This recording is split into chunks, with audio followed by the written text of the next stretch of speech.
Hey, honey buns, and what is up? Let's make a cute Valentine's Day dress for Valentine's Day. Grab your scissors and let's get started.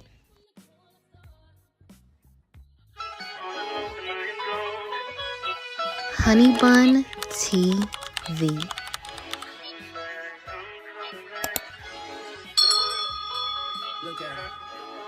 Okay, honey buns, everything you're going to be needing is going to be listed in the description box below, but you are going to need approximately 3 yards of 4-way stretch fabric, measuring tape, pins, and a zipper, which is totally optional, and of course scissors.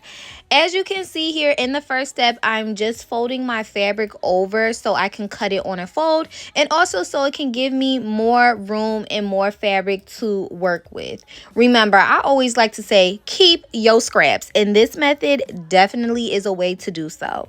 So I'm just going to go ahead and cut out all the pieces my pattern calls for, which is your front piece, your back piece, 2 sleeves for 2 arms, and you are going to need a turtleneck. Now, if your pattern doesn't call for a turtleneck or the sleeves portion, or you don't want the sleeves on there or the turtleneck portion, you don't have to worry about cutting that out or putting it on your dress, okay?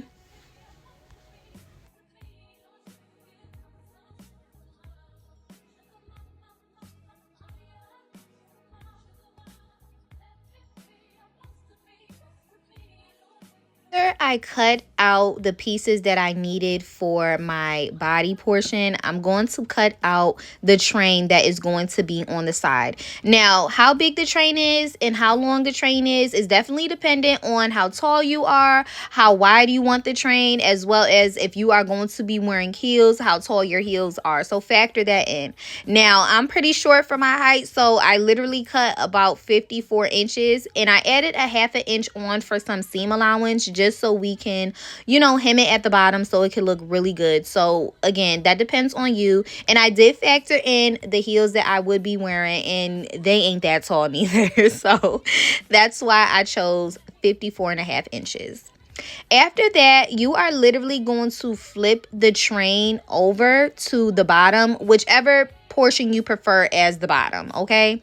And you are going to cut a curvature, almost like a half of a circle for your bottom portion. As you can see here, that is literally what I'm doing. It will come out looking like this, and if it does not come out looking so crisp, that is totally fine. When you take it to the sewing machine, if you have a serger, or if you have just a regular traditional sewing machine, you can literally hem it at the bottom and fix that up. But here I am just cutting off the extra trim, just to make it look more of a curvy, sporty look at the bottom, okay?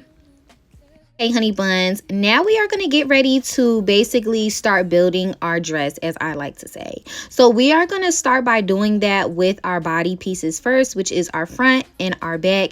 And I would definitely give you a good tip to put a pin in the back and or the front, so you can identify which is the back and or the front, okay? And another way to identify which piece is your front or which piece is your back, knowing that the front, the neckline in the front is a little bit deeper than the neckline in the back. The neckline in the back is more upward, and the neckline in the front is more downward and deeper, okay? So always remember that. But still, I like to put a pin in it to just identify. As you can see, that little pin right there.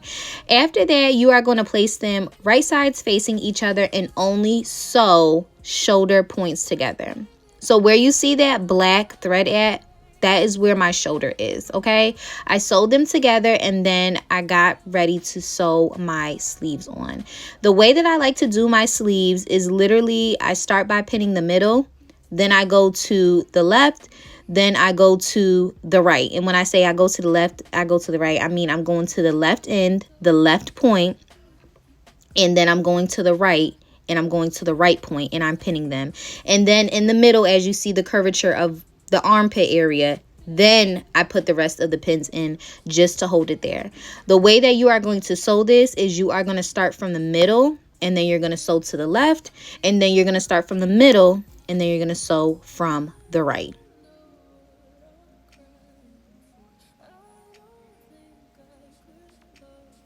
As you can see, everything is pinned and lined up. I'm going to take it to the sewing machine. I'm going to sew it together, and then we are going to sew our dress together, okay? Fully in full effect.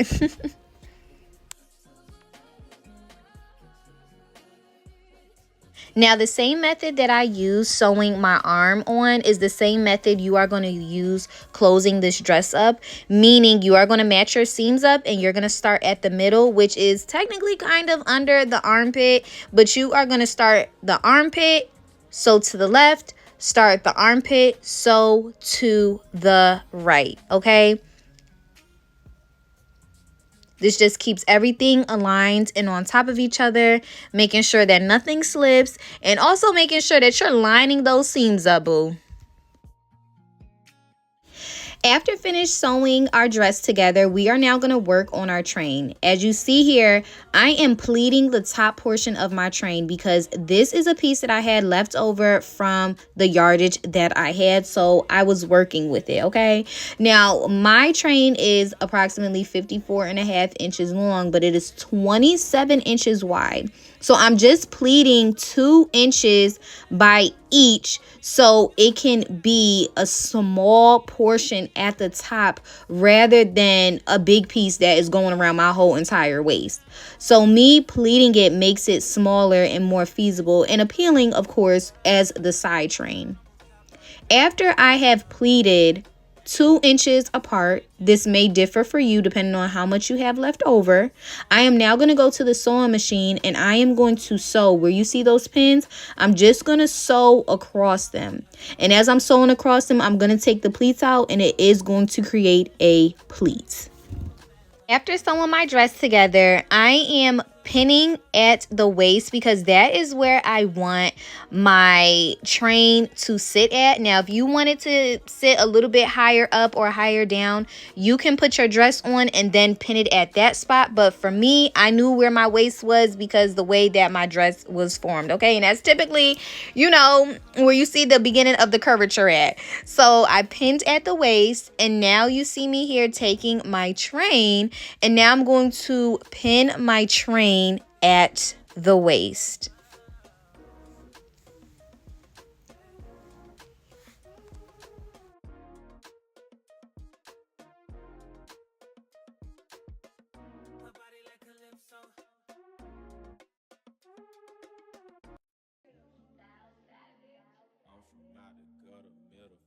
After I pin my train at my waist, I'm going to go ahead and sew it down.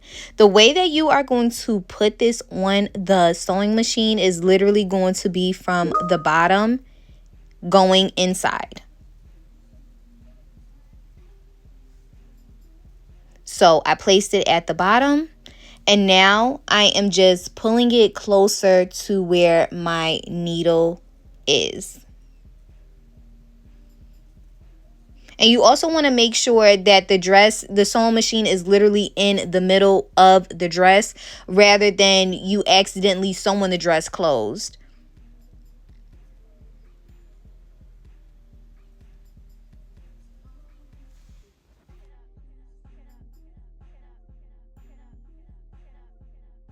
Showing y'all some gems that I got that I'm going to put on the dress after. But here is my turtleneck that I have sewed. As you can see here, I sewed one side, the middle, and the other side, leaving the bottom opened. After sewing that, I'm literally going to flip it inside out. Now, if your pattern does not call for a turtleneck, you don't really have to worry about this portion and or part. But in future cases or future moments, that's how you are going to place a turtleneck on, let alone a collar as well. The same method that I used for sewing the dress together and the arms is the same method we are going to use for our turtleneck. You're going to find the middle of your turtleneck piece, and then you are going to be placing it on the middle of your neckline. And you are going to sew all the way around. That's all you got to do. Now, if you don't have a turtleneck, what you are going to do is hem that neckline, and you're going to hem the bottom of your dress all you are going to do is fold in about 1/2 inch, or if you want to do 1 inch, totally up to you. You're going to fold in 1/2 inch as you see me here doing, right? And you're going to do the same thing with your sleeves as well. After you fold in 1/2 inch, you see this black line? That's just my serger thread. You don't have to do this if you have a serger. If you don't and want a little bit more of kinds of like a guideline, you can zigzag at the bottom. And then you are going to fold over 1/2 inch, like I'm saying, and literally sew around on that inside. In this case, because I have that serger thread at the bottom where the black, I'm going to sew on top of it. But if you don't, you are just going to sew on top of the line after that 1/2 inch gets folded in. After that, we are going to take our invisible zipper. My zipper is about 18 inches long, and this is an invisible zipper. You typically use this on your dresses, or even if you want a pillow. A heavy metal zipper pulls apart. This zipper does not pull apart. Now I'm just going to flip my dress over to the back because that's where my zipper is going to be. And if you see here and look closely, you can see that I still have that pin in the back of my dress, but it is also in the middle. So I'm just going to line the top of my zipper up with the middle at the top, and then at the bottom I'm going to put another pin because that is where I am going to stop sewing. After that, I am just going to get some scissors and cut down the middle to where that pin that I put at the bottom is, which is 18 inches from the top. Now I'm just going to take my zipper and I am going to pin this down because we do not want this slipping on our machine. And we do not want it to be too tight neither, because the thing about it is you want your zipper to be sewed on as flat as it can be. And if it is not, or you pull the stretch too much, it'll make your zipper kind of wavy. We don't want that. And even if you get it, that's okay. But we want this zipper to be flat as possible, so that is why I am pinning every piece in place. So now after I get done pinning, I'm just showing y'all how I'm pinning it on, and I'm literally folding in, I want to say about 1/2 inch to the zipper line. Not too much, but folding it like that gives it like a professional finish and look. And we're going to take it to the sewing machine and sew it as you see here.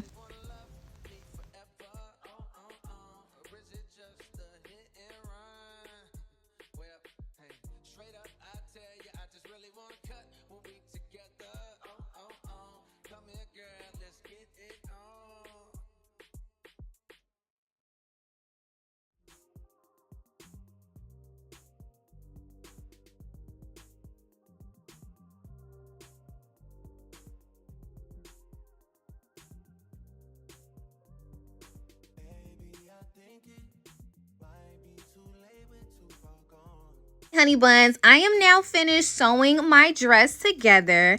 As you can see here, I'm just taking the gems and adding a little bit of sprazzle dazzle pazzle to my dress. I'm going to be using a hot glue gun for this because this is my dress, but typically if you want it to last just a little bit longer with the gems on them, you can obviously use fabric glue. E600, I definitely recommend. But that was it, honey buns. See y'all next week on honeybuns TV_. Mwah.